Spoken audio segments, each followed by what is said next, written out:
Olá, no Alesp em Pauta de hoje vamos falar sobre as crianças em situação de rua e as ações do Legislativo Paulista nesse sentido. Para essa conversa eu recebo aqui nos nossos estúdios o Dr. Ariel de Castro Alves, advogado. Seja bem-vindo. Olá, Priscila. É um prazer participar aqui do programa Alesp em Pauta para tratar dos temas mais importantes que nós temos na área da infância e juventude no Brasil e no estado de São Paulo. Também aqui conosco, só que em ambiente virtual, Larissa Mello, que é terapeuta ocupacional em políticas públicas do SUAS e SUS. Seja bem-vinda. Olá, Priscila. Agradeço também o espaço para a gente poder abordar um tema tão importante, da política pública de cuidar da criança e adolescente. Espero poder contribuir hoje. Obrigada. Bom, doutora Ariel, para começar, qual o cenário que nós temos hoje, visto que depois da pandemia muitas famílias acabaram em situação de rua? Sim, é um cenário bastante grave. Nós temos pesquisas que foram feitas na própria capital paulista, da Prefeitura Municipal, o último censo da população de rua, de que temos mais de 30 mil pessoas vivendo nas ruas. E muitas delas são famílias em situação de rua. Tem outros levantamentos, até da Universidade Federal de Minas Gerais, que chegam a quantificar com base em dados do Sistema Único da Assistência Social, do chamado CAD Único, que é o cadastro do Sistema Único da Assistência Social, de mais de 40 mil pessoas vivendo em situação de rua apenas na cidade de São Paulo, na capital paulista. A Prefeitura também fez um censo das crianças em situação de rua, há 2 anos atrás, pela Secretaria Municipal da Assistência Social. E são quase 4 mil crianças e adolescentes vivendo nas ruas de São Paulo, sendo que 1.151 estão na primeira infância, tem de 0 a 6 anos de idade. Nossa. Eu tenho, por exemplo, um filho de 5 anos. Eu jamais imaginaria o meu filho de 5 anos vivendo numa sarjeta, vivendo numa calçada do centro de São Paulo, ou lá na Praça da Sé, ou na Praça da República, ou embaixo de um viaduto. Então isso mostra o quanto é dramática a situação de rua hoje em São Paulo, na capital paulista principalmente, e no Brasil todo. Nós temos dados nacionais do próprio IPEA de que já seriam mais de 220 mil pessoas vivendo em situação de rua hoje no Brasil. E o último levantamento de crianças e adolescentes em situação de rua foi feito pelo CONANDA em 2011, faz muito tempo já, então está muito defasado.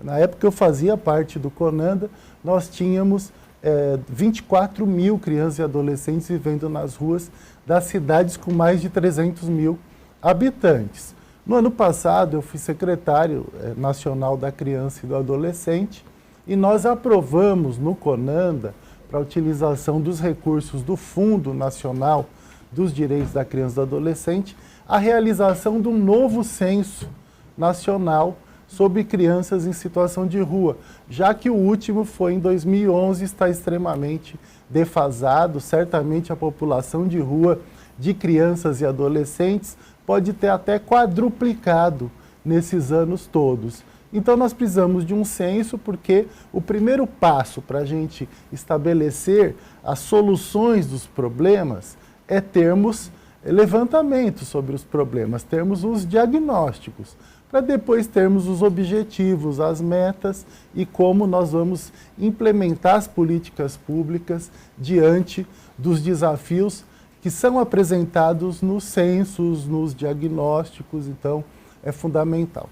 Por último, assim, para esse início de conversa, em 2017, o CONANDA, o Conselho Nacional da Criança e do Adolescente, e o Conselho Nacional da Assistência Social aprovaram diretrizes para o atendimento de crianças e adolescentes em situação de rua.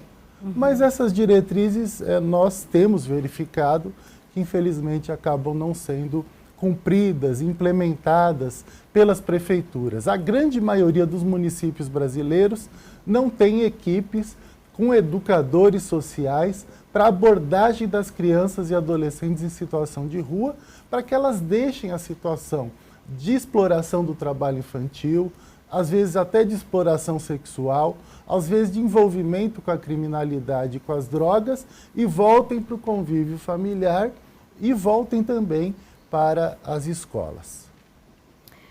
Bom, até falando um pouquinho com a Larissa. Larissa, e como o SUAS atende essas crianças que estão em situação de rua? Quando a gente pensa em criança, adolescente em situação de rua, eu digo que até aumenta mais a complexidade quando a gente pensa em pessoa adulta em situação de rua, né? O que o doutor colocou é extremamente importante, porque até quando a gente vai fazer a análise do atendimento, propostas, estratégias para atendimento de pessoa em situação de rua, a gente tem que ampliar essa abordagem numa perspectiva quando envolve criança e adolescente, porque a gente está trazendo uma maior vulnerabilidade, né? São crianças que deveriam estar sendo cuidadas, seja pelo Estado, seja por algum responsável legal, e que estão vivendo essa situação e que expõe elas numa situação de vulnerabilidade ainda maior. O grande desafio, como o doutor bem colocou, são o investimento nessas políticas públicas e, consequentemente, nos profissionais que atuam com esse tipo de abordagem. Mas dentro do Sistema Único da Assistência Social, a gente tem pré-determinado, né, isso é tipificado nacionalmente, e daí vai de acordo com as organizações realmente municipais, de acordo com infraestrutura, com recursos, de como isso se estrutura no território. Dentro da política do SUAS, quando a gente pensa num contexto de uma criança ou de um adolescente em contexto de rua, primeiro tem que se compreender se é uma criança ou um adolescente que ainda tem vínculo com um adulto responsável legalmente por ela, ou se é uma criança que não está nem tendo esse tipo de cuidado, né? Que não tem nenhum adulto acompanhando, mesmo que seja em situação de rua. Se é uma composição familiar em situação de rua e que essa família está tentando, né, se reorganizar novamente, então a gente tem uma referência de adulto dentro desse contexto, então a gente tem uma estrutura de serviço voltada para a pessoa adulta que engloba uma criança ou um adolescente, quando há essa responsabilidade legal vinculada, né, a essa criança. Quando a gente fala exclusivamente da criança ou do adolescente em situação de rua, há uma outra perspectiva que envolve o cuidado desse perfil populacional, né, que também envolve serviços do SUAS. A gente fala desde abrigo institucional para acolhimento, quando entende a necessidade desse acolhimento. O abrigo institucional ele tem modalidades de acolhimento, né, que daí vai perpassando com uma discussão conjunta com o judiciário, mas para chegar nesse ponto, né, que é o ponto extremo do cuidado, a gente precisa de todo um acompanhamento envolvendo assistência social em outra complexidade da assistência social, que significa a média complexidade da assistência social, que normalmente está vinculada aos CREAS, né?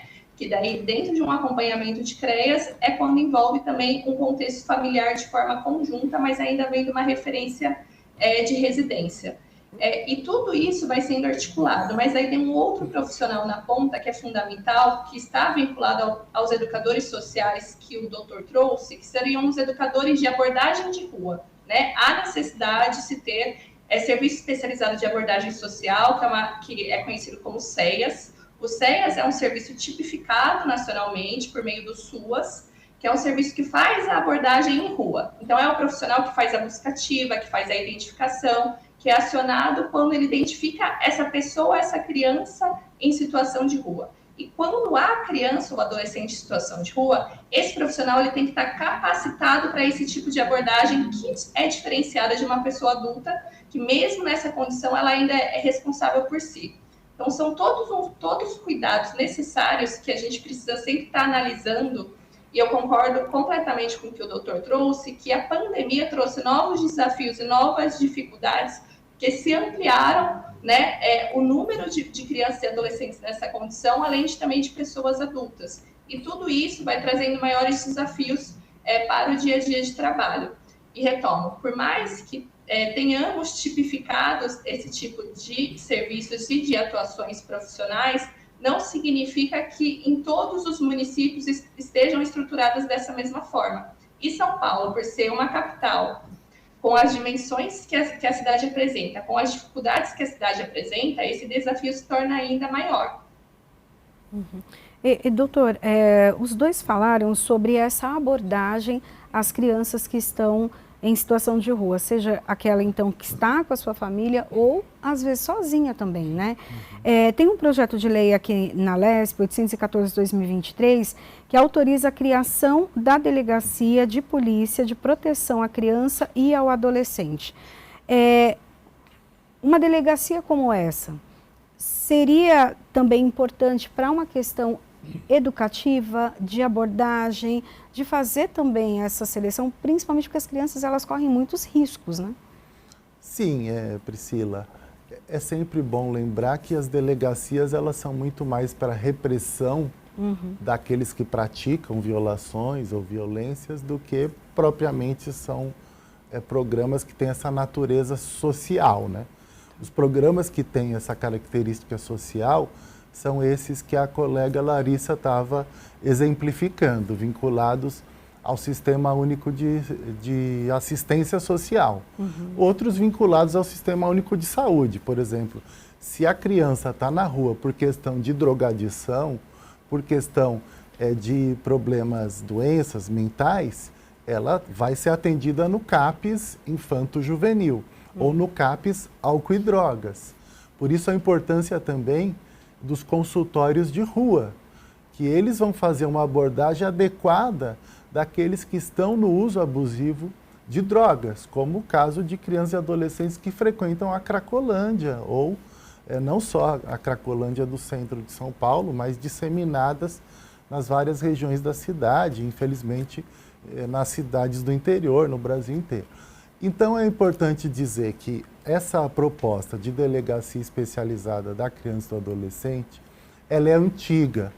E agora, quando estive na Secretaria Nacional da Criança e do Adolescente, eu verifiquei que São Paulo é o único estado do país que não tem nenhuma delegacia especializada de proteção da criança e do adolescente. Isso é inadmissível. É o estado mais rico, mais importante do país. Boa parte do movimento para criar um Estatuto da Criança e do Adolescente se deu principalmente aqui na capital paulista e nós estamos extremamente atrasados. Eu trabalhei nessa casa por 10 anos, desde a década de 90 até o início dos anos 2000. E tinham vários projetos que tratavam também da criação da Delegacia de Proteção da Criança e do Adolescente. Uma das deputadas que mais lutou por isso, já é falecida, Maria Lúcia Prandi. Infelizmente, ela morreu e não viu implementada a lei para criar a delegacia especializada da criança e do adolescente. Então, espero que agora essa delegacia, de fato, seja criada por lei, que seja imposto ao Estado que todas as regiões onde tem delegacia seccional tenha uma delegacia especializada da criança e do adolescente. Até porque temos que reconhecer o mérito das DDMs no enfrentamento da violência contra as mulheres, no enfrentamento dos feminicídios e principalmente evitando feminicídios a partir das medidas protetivas, a partir da aplicação da Lei Maria da Penha. Então, as delegacias de defesa da mulher, elas estão sobrecarregadas com os casos de violência contra as mulheres, que são alarmantes, infelizmente.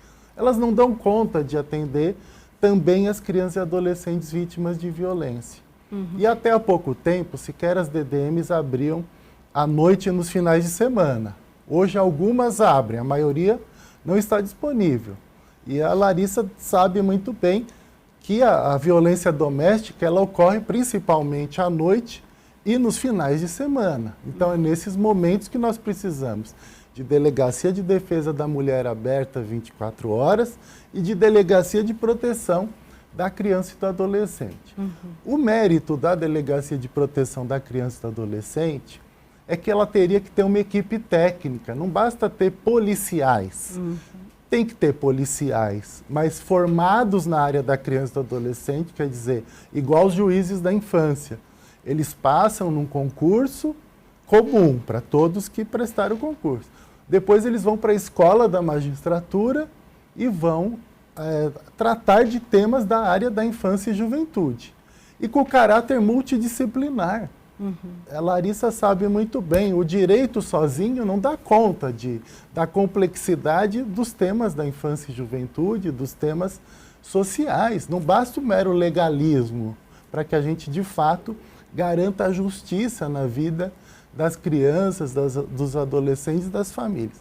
Então, precisam ter equipes técnicas nessas delegacias, o que muitas vezes não acontece nas DDMs. Então, as DDMs muitas vezes estão precarizadas e não possuem assistentes sociais e psicólogos. Às vezes possuem parceria com algumas faculdades e tem estagiárias voluntárias, mas muitas vezes nós não encontramos as profissionais do serviço social, da psicologia, dentro das delegacias. Então, essa delegacia de proteção da criança e do adolescente, ela tem que ter necessariamente as assistentes sociais, as psicólogas dentro da delegacia, trabalhando junto com os delegados, delegadas, com os investigadores, com os escrivães de polícia. E nos casos que envolvem criança e adolescente em situação de rua, onde pode entrar a delegacia? No caso dessa criança estar sofrendo, por exemplo, maus tratos. Ela está lá vendendo bala, está lá no farol e tem um explorador por trás dela. Então, esse explorador vai responder pelo crime de maus tratos, porque ele está obrigando ela a fazer aquela venda. E às vezes é um familiar que está envolvido. É claro que nesses casos a gente também tem que entender toda a complexidade. Por que que a família precisa da criança e do adolescente em situação de trabalho infantil? Geralmente porque está em situação de fome, de miséria, de desemprego. Então não adianta também nós só atuarmos da forma criminal. Eu lembro um tempo atrás que teve, desculpa me estender, teve o caso das meninas da Vila Mariana. Elas cometiam arrastões lá e daí virou um grande problema aqui em São Paulo. Era um grupo de meninas pequenas, de 9, 10, 11, 12 anos. E até que um dia ninguém dava conta, a área social não dava conta, uma hora a PM levou para o Conselho Tutelar. Elas incendiaram a sede do Conselho Tutelar. Todos saíram correndo de lá no meio do incêndio. Daí voltaram para a rua. Então a polícia achou que, vou levar para o Conselho Tutelar, elas vão ficar detidas ali no Conselho Tutelar. Mas não é esse o papel do Conselho Tutelar. E depois um delegado resolveu, então agora eu vou prender todas as mães delas por abandono de incapaz. Daí foi lá na comunidade que elas eram originárias e prendeu as mães. E as mães foram com os bebezinhos de colo na delegacia, com os outros filhos, mães que não tinham condição nenhuma, né, de estar mantendo os seus filhos e que precisariam do apoio do Estado, incluindo Bolsa Família, estarem em programas de geração de renda. Então, daí o que aconteceu? As mães foram detidas, ficaram um monte de bebês lá na delegacia e crianças em situação de abandono. Então, você piorou o problema ao ter uma ação repressiva e criminalizadora.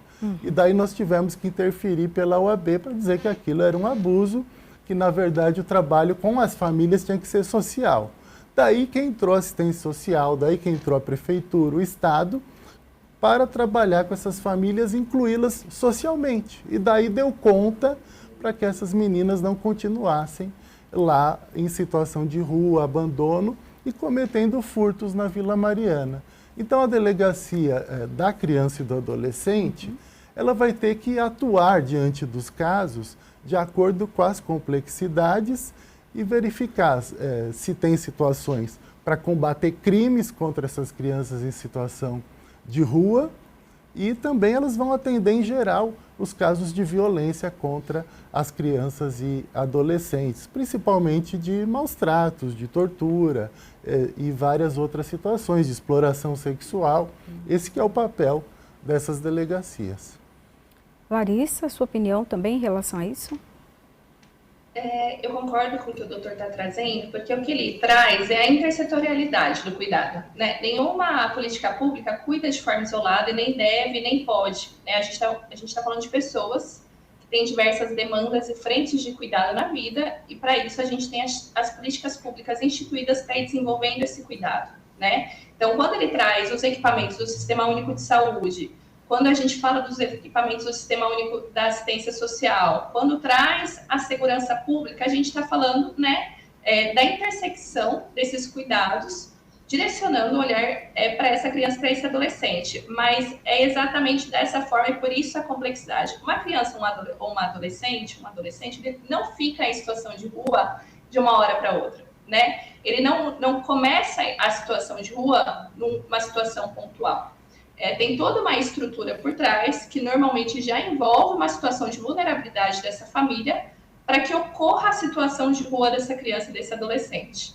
E aí que vem a complexidade do trabalho, a necessidade da articulação, e quando traz um projeto de lei que tem a possibilidade da delegacia, com uma equipe multidisciplinar no espaço, tendo todo um trabalho, uma escuta qualificada para isso, essa intersetorialidade funcionando, né, de uma forma mais ampliada. E o que é muito importante a gente pensar? Que quando se tem um espaço desse, ainda mais quando a gente traz para dentro do setor da segurança pública, se esse profissional ou se essa profissional não está capacitado, né, preparado para a escuta dessa criança ou desse adolescente, essa criança, esse adolescente, ele é revitimizado pela situação de violência. Então, é todo um trabalho que precisa ser preparado e capacitado para que o cuidado se torne adequado e que para que a gente consiga fazer o processo de superação do contexto que essa criança ou esse adolescente se encontra. E daí é quando ocorre realmente o casamento das políticas públicas para que a gente consiga, né, executar o cuidado dessa criança, desse adolescente que já deveria estar ocorrendo. Então, é um trabalho assim que ele não pode acontecer só dentro da assistência social, ele não pode acontecer só dentro da saúde ou só dentro da segurança pública, ou só dentro da educação, né? Quando o doutor fala até da questão dos benefícios sociais, principalmente o Bolsa Família, uma família ou uma criança que recebe um benefício através da composição familiar, os critérios de um benefício como esse é o cruzamento das informações que envolve o SUAS e o SUS. Se essas informações e esses cuidados não estão sendo executados, há o risco de perda desse benefício social. Então, eu retomo a importância da gente compreender a intersetorialidade nesse processo de atendimento e de cuidado para gerar segurança para essas crianças e para esses adolescentes. E é um processo assim que precisa de muito investimento, tanto de recurso financeiro, tanto de conhecimento teórico-técnico, para que os profissionais e para que a rede esteja preparada e adequada para a demanda que exista no território. E quando a gente fala da cidade de São Paulo, isso se intensifica muito mais, porque a gente está falando de um território imenso, com uma desigualdade social gigantesca e que vai decorrendo em situações de violações para esse público que a gente está discutindo aqui hoje. Uhum.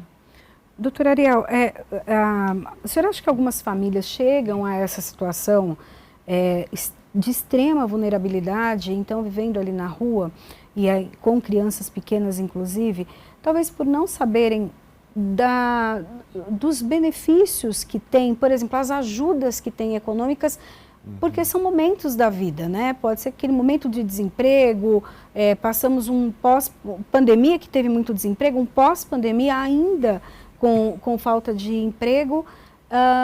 O senhor acha que a falta também de acesso, a dificuldade de acesso para receber esses benefícios piora a situação?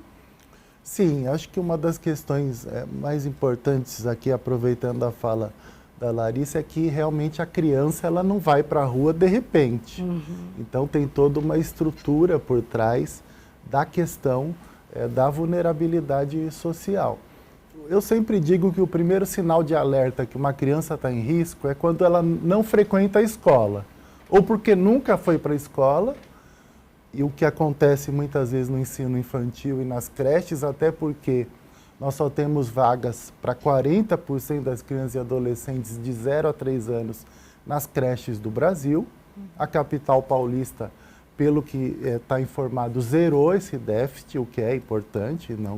Hoje todas as crianças teriam acesso às creches aqui na capital. E também no ensino infantil nós ainda temos um déficit de acesso. Então isso já é uma situação muito preocupante. Então, o primeiro sinal de alerta, que a criança pode estar em violência doméstica, pode estar em situação de rua, pode estar em trabalho infantil, é quando ela deixa de frequentar a escola ou quando nunca frequentou a escola. E é nesse momento que os programas sociais têm que ter um sinal de alerta e atuar.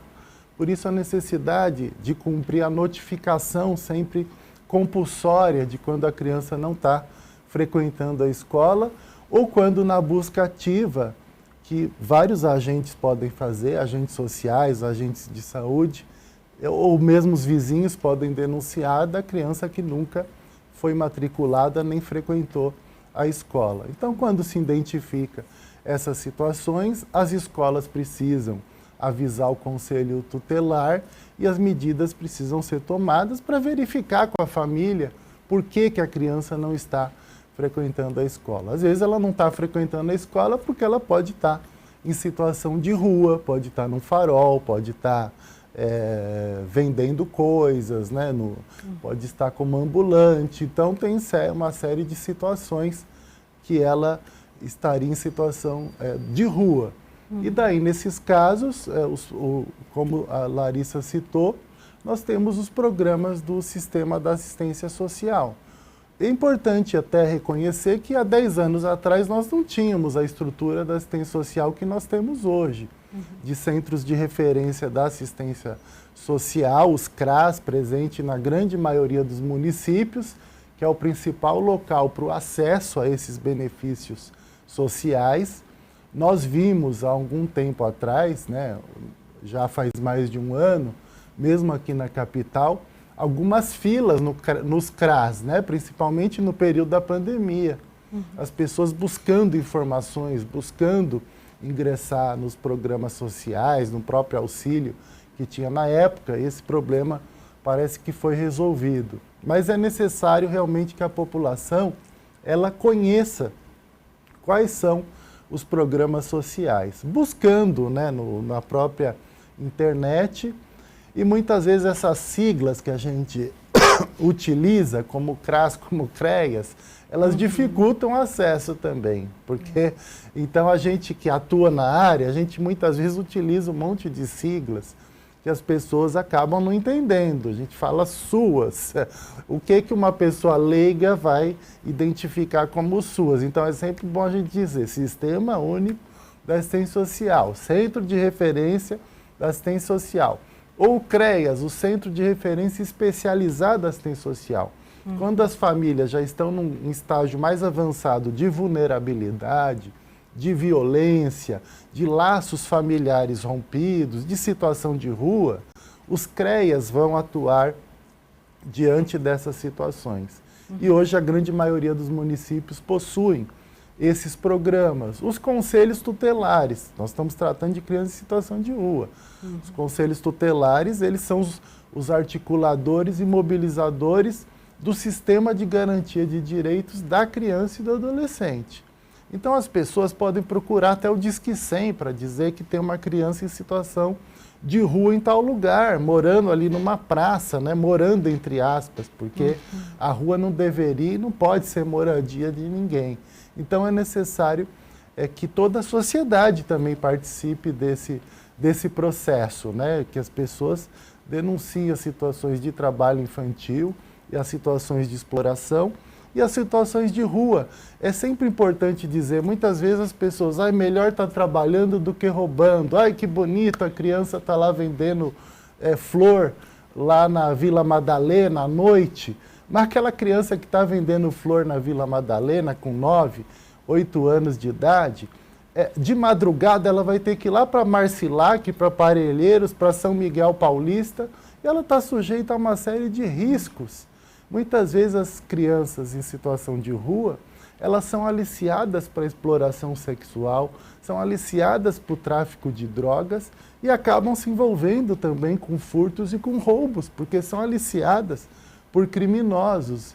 Então nós precisamos, de fato, erradicar essas que são as piores formas de trabalho infantil, que envolve o trabalho infantil em situação de rua. E hoje no Brasil temos quase 2 milhões de crianças em situações de trabalho infantil. E muitas vezes nessas situações de rua e trabalho infantil. Doutor, quando a gente fala da criança em situação de rua, é aquela que não volta para sua casa ou não tem um lugar para voltar, não tem uma casa, ou essas crianças até que passam o dia todo na rua, o senhor deu até o exemplo daquela que trabalha, né, vendendo ali as suas flores e depois volta para sua casa. isso também é considerado uma criança em situação de rua? Geralmente tem essa diferenciação para não se falar criança de rua. Não, a criança não é de rua, a criança é da família, não é? O lugar dela não é a rua. Por isso que a gente diz, ela está numa situação de rua, que é uma situação temporária e esporádica, que não pode continuar a persistir. Mas os censos, quando são feitos das crianças em situação de rua, como na capital paulista, eles diferenciam aquelas que estão realmente vivendo ali nas ruas, por exemplo, estão no chamado mocó ali da Praça da Sé e dormem à noite ali, ou ficam ali nas escadarias também deitadas na Praça da Sé. Então elas estão numa situação de rua mais grave, né? Aí tem aqueles casos que a criança passa a semana nas ruas e no fim de semana volta para casa com o dinheiro do que conseguiu na situação de trabalho infantil nas ruas. Essas que efetivamente estão o tempo todo nas ruas, dormem nas ruas, elas, em geral, nos censos são 10%, no máximo 20%, mas, em geral, 10%. E aquelas que passam a semana nas ruas, ou mesmo tem muitas ali, por exemplo, no Glicério, em São Paulo. Muitos saem do Glicério, vão para a Praça da Sé, para a República, para o Anhangabaú, e voltam para o bairro do Glicério, onde moram lá nos cortiços, algumas moradias precárias que tem por ali, com o dinheiro do trabalho infantil que adquiriram na situação de rua. Larissa, quais são os principais desafios encontrados, então, para lidar com essa situação? Há uma rede, como você mesma já explicou para a gente, uma rede de atendimento dessas crianças, mas como fazer com que realmente elas sejam atendidas, elas estejam inseridas? Eu acho que a gente tem múltiplos desafios, que vai desde recurso, quando é sempre importante frisar o Sistema Único de Saúde, que é bem consolidado e que passa por dificuldades. O Sistema Único de Assistência Social, que é uma política pública mais recente, que passa por muito mais dificuldades. Isso significa também recurso inferior em comparativo ao SUS, em comparativo à educação. Então, isso vai gerando, né, uma maior dificuldade de desenvolvimento de serviços que são essenciais para quando a gente está falando desse tema em especial. E é sempre importante também frisar que o SUAS é para quem dele precisar, né? O Sistema Único de Assistência Social, em comparativo ao SUS, que é o Sistema Único de Saúde e que é para toda pessoa. Toda pessoa no país utiliza o SUS de alguma forma. Diferente do SUAS, quando a gente está falando de uma política pública voltada principalmente para a vulnerabilidade, para a pobreza e para tudo que envolve esse contexto. Então, isso já por si só é um grande desafio, porque a gente traz uma dimensão de cuidado que, por meio de recurso, ainda não é suficiente para o que demanda uma população num país extremamente desigual como é o Brasil. E quando a gente fala de São Paulo, principalmente, já que isso fica muito escancarado até no contexto, né, do dia a dia, da rotina da cidade. Então, isso eu considero já um grande desafio. No segundo ponto, é a necessidade de se ampliar as equipes multiprofissionais de atendimento do Sistema Único de Assistência Social e especializar principalmente essas equipes para o atendimento, ampliar a perspectiva de serviços também voltados para esse perfil populacional, né, para o perfil de atendimento de criança e adolescente, e principalmente reforçar comunitariamente a cidade. O que me preocupa muito é a gente ver o empobrecimento crescendo, consequentemente, a situação de vulnerabilidade dessas crianças, como a gente já colocou, uma situação de rua, ela não vem de uma hora para outra. E o que me preocupa é a naturalização da institucionalização dessas crianças e desses adolescentes, né? Acolhimento é medida extrema, porque o acolhimento também não é o melhor lugar. Só que o acolhimento se faz necessário quando a gente encontra esse tipo de violação. Para que não ocorram tantos acolhimentos, tantas institucionalizações e tantas crianças em situação de rua, a gente precisa de um reforço comunitário muito grande para que essas famílias se estruturem e para que essas crianças também tenham estrutura suficiente para que não vivam nessa condição. Então, tudo isso é muito desafiador no dia a dia, porque até mesmo quando a gente discute essa rede intersetorial, não significa que a rede também consegue se comunicar com fluidez ao que demanda o cuidado de uma criança ou adolescente. Então, a gente vê, assim, desafios constantemente, em diversas frentes, mas que também são possíveis quando a gente, né, consegue ir encaixando essas peças, pensando no objetivo principal, que é isso, é a superação dessa situação de risco que essa criança e esse adolescente pode estar vivendo já há um bom tempo ou de forma recente. Porque eu acho que até essa informação que o doutor trouxe, né, de quando a gente percebe a situação de rua, isso tudo é analisado dentro do atendimento da assistência social também, porque isso também direciona o atendimento diferenciado para aquela criança que está em situação de rua sem ter uma referência familiar, né, o tempo todo naquele contexto, para aquela criança que passa o período em rua. Então, tudo isso é altamente complexo, não é algo simples que se faça no dia a dia, e esse tipo de conversa que a gente está tendo aqui é fundamental para reforçar também o que o doutor falou sobre informação. Informação é o que promove acesso, informação é o que as pessoas compreendem também para se apropriarem dos seus direitos, e principalmente para replicar para o outro, que talvez desconheça isso, e principalmente pela condição de pobreza que normalmente se encontra, mas que essa outra pessoa pode ser um intermediador dessa informação para que a pessoa acesse o local de direito dela, principalmente quando a gente está falando de criança e adolescente.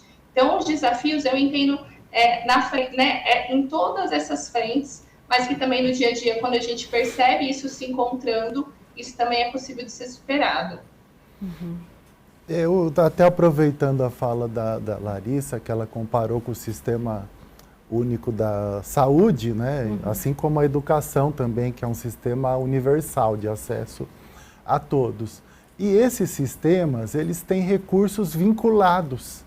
Então, existe um montante que varia de 10% a 20%, que a União, os estados, os municípios destinam obrigatoriamente à educação e obrigatoriamente à saúde, sob pena dos prefeitos, governadores, presidente responder por improbidade administrativa, por não estar cumprindo a legislação e serem até afastados ou impedidos de continuar exercendo os cargos. A assistência social não tem vinculação orçamentária, e é uma discussão que tem sido feita, é uma batalha de quem atua nessa área. Eu defendo que tem que ter entre 3% e 5%, pelo menos, para a assistência social.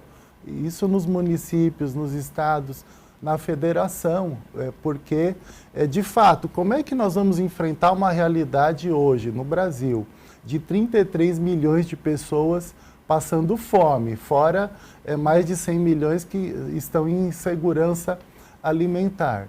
Como é que a gente enfrenta uma realidade de 60% das crianças e adolescentes que estão na miséria ou na pobreza, o que representa 32 milhões de crianças e adolescentes? Nós precisamos de recursos para a área da assistência social, para ter, não só para ter os CRAS e CREAS, porque muitas vezes os centros de referência, eles fazem a triagem da situação. Depois você tem que ter os programas que vão dar continuidade para o acompanhamento da família, tanto nas questões de violência, principalmente, na questão da vulnerabilidade social. Você tem que ter agentes sociais, educadores sociais nas ruas, fazendo a abordagem. Você tem que ter o mesmo trabalho que a saúde tem, dos agentes de saúde. Nós teríamos que ter aqueles agentes sociais que vão bater de casa em casa, que vão verificar as situações de vulnerabilidade social. E hoje não tem sido possível fazer esse trabalho dos visitadores nas casas por conta da falta de recursos na área da assistência social. Então, nós precisamos de uma melhor estruturação dessa área, junto com o próprio sistema de garantia de direitos, que é o da área da criança e do adolescente, que teria que caminhar junto com o sistema da assistência social. O sistema de garantia de direitos é mais grave ainda, porque ele sequer existe normativamente. Nem no próprio Estatuto da Criança e do Adolescente esse sistema está citado. Ele existe por meio de resoluções do CONANDA, mas era um outro sistema que precisa ser tipificado e que precisaria ter também um orçamento vinculado, aquele que obrigatoriamente prefeitos, governadores, presidente da República teriam que aplicar na área da criança e do adolescente, na área da assistência social. Então, hoje se fala até em desvincular parte dos recursos da saúde e da educação. Então, é inadmissível, porque seria um desmonte da área social, dos programas de saúde e educação. Então, nós precisamos, ao contrário, ter também essa vinculação na assistência e na área do sistema de proteção da criança e do adolescente. Uhum. O senhor falou, agora até lembro do SUAS e do SUS, que são programas federais, né? Acabam então unificando todo o país. De que maneira a LESP poderia ajudar nesses desafios que o senhor falou? Por exemplo, a falta de recurso. De que maneira o Estado, já que dá para fatiar de uma certa maneira? Sim, né? Principalmente quando se trata aí do plano plurianual, da lei de diretrizes orçamentárias, da lei orçamentária, das emendas parlamentares, priorizar a assistência social, priorizar o atendimento às crianças e adolescentes e que esteja os programas para atender as crianças, adolescentes e pessoas em situação de rua também precisam estar aí no próprio orçamento e muitas vezes não está. Nós temos visto nos últimos anos o orçamento da assistência social no estado de São Paulo cada vez tem diminuído, acaba sobrecarregando os municípios. Hoje em dia os municípios recebem muito pouco repasse do estado de São Paulo, recebem principalmente da federação. Então nós precisamos fortalecer a assistência social aqui no estado de São Paulo. Além da importância da delegacia especializada à criança e adolescente, como eu disse, é o único estado que não tem, os outros, ainda que precariamente, possuem pelo menos nas capitais. Claro que São Paulo não adianta ter uma delegacia na capital, mas sequer tem uma na capital. Como é que alguém de Presidente Prudente vai vir para ser atendido na delegacia da criança aqui da capital? E esse problema já ocorria quando só o Pérola Baiton, por exemplo, atendia as crianças vítimas de violência. As pessoas vinham de Araçatuba, de Presidente Prudente, a criança para ser atendida, passar pelo IML, Exame de Corpo de Delito, no Pérola Baiton. Hoje nós já temos vários programas para atender as crianças vítimas de violência nas prefeituras, nas secretarias municipais de saúde, para fazer o próprio exame de corpo de delito, ou em conjunto com os IMLs, né, que são as sedes do IML estadual, que é o Instituto Médico Legal. Então, aos poucos, as situações vão se aprimorando, mas é claro que a delegacia, a gente também tem que pensar na delegacia para enfrentar os crimes e a violência contra as crianças e adolescentes. O Brasil, infelizmente, é um dos campeões mundiais de violência contra a infância e a juventude. Então, nós temos 153 meninas, meninas e meninos estuprados todos os dias no Brasil. Os Disque 100 têm recebido 166 denúncias diárias de violência sexual contra crianças e adolescentes. A cada hora, 4 meninas são vítimas de estupro e 11 crianças são vítimas de agressões, de violência a cada hora também. Então, nós precisamos, de fato, ter as delegacias para combater esses crimes. E 20 crianças e adolescentes são assassinadas também todos os dias no Brasil. E Larissa, a população pode ajudar de alguma maneira? Ou como a população pode ajudar? Ali quando vê, tem a questão da denúncia, às vezes a pessoa fica com medo também de denunciar. Como a população deve se portar frente a essa situação que nós temos de crianças em situação de rua? A denúncia, é importante dizer que ela é anônima. Então, assim, a pessoa ela não vai ser identificada, não é algo que vai expô-la a risco, né? Quanto mais, e retomo o que eu falei sobre informação, quanto mais informação a sociedade de fé tiver de forma geral, né, seja através da TV, seja através da internet, seja através das redes sociais, isso também possibilita que ela saiba o que fazer, como auxiliar, né? Eu retomo o que eu falei sobre o SUS e o SUAS, que, além do recurso, a gente vê as pessoas se apropriando mais do SUS. E as pessoas pouco apropriadas do SUS, até pelo fato de não utilizarem o SUS como utilizam o SUS. Então, quanto mais a gente divulga, né, quais são os serviços que tem disponível na política de assistência social, como as pessoas podem acessar, quando eu vejo uma criança e um adolescente numa situação de exploração, de trabalho infantil, de exploração sexual, né, sofrendo violência, como que eu posso auxiliar ela, né, para que eu não seja exposta ou fique numa situação também de risco. Então, eu entendo que quanto mais a gente divulgar, que nem a gente está fazendo até aqui hoje, eu entendo que isso gera mais também informações para a comunidade, de forma geral, acionar os serviços de atendimento, seja através da segurança pública, seja através do Sistema Único de Saúde, mas seja principalmente através do Sistema Único de Assistência Social, né? Onde eu posso direcionar, onde eu posso solicitar ajuda, porque quanto mais, como eu estou dizendo, quanto mais informação as pessoas tiverem, né, e de forma fácil, mais elas vão conseguir contribuir. Porque a gente não precisa que um serviço só, né, comunique essas informações. Se a pessoa recorre à ajuda na escola, se a pessoa recorre à ajuda no hospital ou na unidade básica de saúde, que esses serviços também consigam fazer as articulações e o direcionamento dessas informações. Ou então, se ela faz a ligação para o Disque 100, como que essa denúncia é gerada. Então, eu entendo que dessa forma, quanto mais informação a gente passar para a população de forma geral, mais também essa população terá a possibilidade de auxiliar no processo de cuidado e de proteção às crianças e os adolescentes. Bom, quero aproveitar então para agradecer os nossos convidados, a gente chega no finalzinho do nosso programa. Agradeço então o doutor Ariel de Castro Alves, que é advogado, faz parte também da Comissão de Defesa da Criança e do Adolescente da OAB. Muito obrigada, doutor. Obrigado, Priscila, obrigado a Larissa também pelo debate aí de alta qualidade, com certeza vai contribuir bastante para a eficácia aí dos programas de proteção da infância e juventude. Obrigada. Também agradeço a participação de Larissa Mello, que é terapeuta ocupacional em políticas públicas do SUAS e SUS. Obrigada. Eu agradeço mais uma vez, agradeço ao doutor Ariel, agradeço a você, Priscila, ao espaço aqui na LESP, para que a gente continue fazendo isso, formando a população e nossos adolescentes. Obrigada. Obrigada. O Alesp em Pauta fica por aqui, a gente se encontra na programação da Rede Alesp. Tchau, tchau.